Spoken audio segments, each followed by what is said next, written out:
Hey guys, welcome back to another video. Today I'm going to be comparing the Savage Axis to the Savage Model 10. And if you haven't already, subscribe to my channel, like, comment, do whatever you want. But that really helps my channel grow. So starting off with the cheaper option is going to be your Savage Axis. No mag in there, nothing in the chamber. Close the action and turn it on safety, so it's safe. It's got a 22-inch just light sporter barrel, just a hunting barrel. In 3 or 4 shots, it gets pretty hot. It's a hunting barrel. It's made to be light. Coming to the fore end right here, it's got some grooves and stuff. If you push on the stock, it can touch the barrel, but I mean really you're not gripping it as hard as you can when you're trying to shoot it. So the only thing I could see is if you had a bipod on it or something, put it on the steel swivel stud, and you were doing something weird to push it against the barrel. I don't know. I mean, nobody just grips it when they're trying to shoot it. You just loosely hold it. Just keep it in your hand. You really grab onto the pistol grip a lot harder than you would the fore end. So that's not really a big concern for me. It's free floated. It's pretty accurate for a hunting rifle. It's perfectly fine. It's not one of these rifles that's going to give you 1/2-inch groups at 100 yards. It's going to give you probably 1.5 inches, an inch. With good ammo, 1 inch. With cheaper ammo, 1.5 inches, maybe 2 if you ain't got a solid rest. It's good for hunting. And the action is smooth. The action's actually really smooth. At first it was not smooth at all. It was really, really tough. And you just have to drip some gun oil down in this little spring, and it made it a lot smoother, and just, oil everything up so it works good. This is a good rifle. I like the safety on it. Even on safety, the bolt will still move. So that's some rifles, like the Savage Model 10, if you have it all the way back, the bolt won't move at all, which if you're going through really thick brush. But I mean, if you're going through really thick brush like that, why would you have a rifle with a scope on it? That really thick stuff like that, you should have a 30-30 or something like that, a 44 Magnum. But this is just the Savage Axis. This is not the 2, so it does not have the AccuTrigger. The trigger is around 5.5 pounds. It's not the best trigger I've ever felt, but it ain't the worst by any means. It would be perfectly suitable for hunting. You want a heavier trigger when you're hunting, too, because when you have gloves on and it's cold, it's harder to feel the trigger, and you wouldn't want to accidentally shoot. But for target, if you were gonna target practice a ton with this and not hunt with it much, I would get the Savage Axis 2, which has got the AccuTrigger like the Savage Model 10. This rifle was $258, and I paid $60 for the scope and ring, so it's a $300 setup. Well, in this, it's $320, and you get all this for $320. I mean, that's a good deal right there. This is just a True Glow 3x9x50. It's a pretty clear scope. I like it. Talk about the magazine here for a second. Sorry, go get this. I didn't have the magazine with the gun because the magazine is loaded. I just got this cheap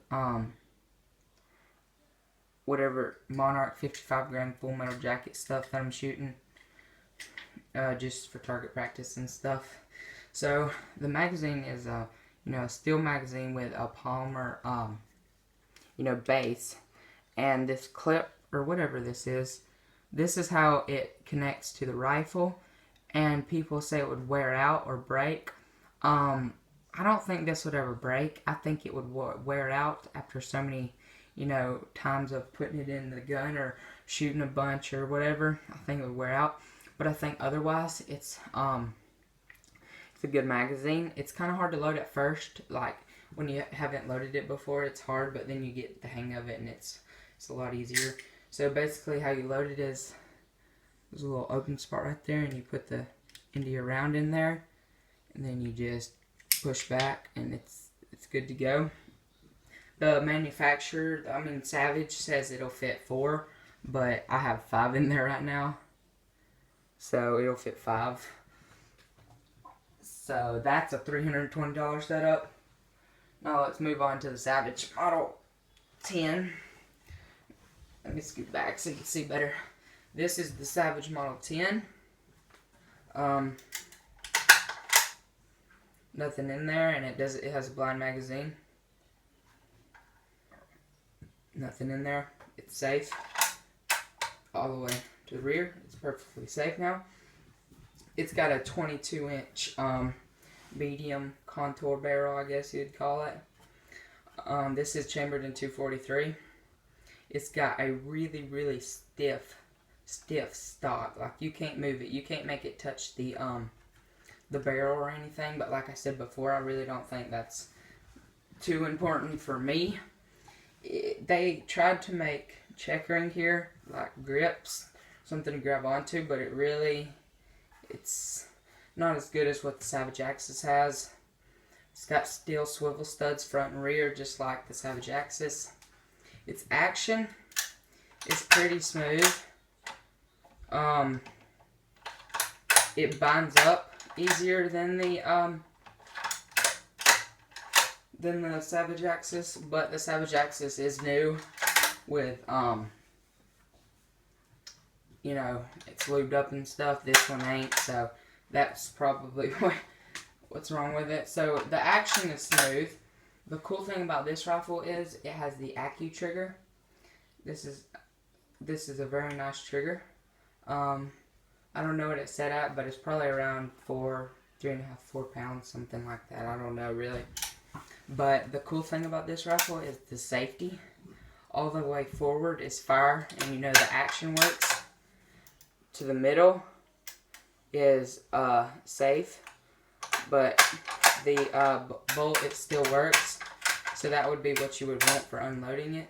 And all the way down, the bolt won't move, and it's on safety. So that's like if you were going through really thick brush.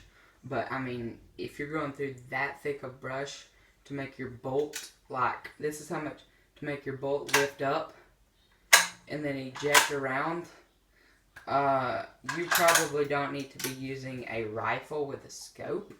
I would recommend a 30-30 or like a 44 Magnum. So really that's not a crazy big deal. It's got a Vortex Crossfire 2 4x12x40. This is a nice scope, honestly. It's got the same clarity of the $60 scope.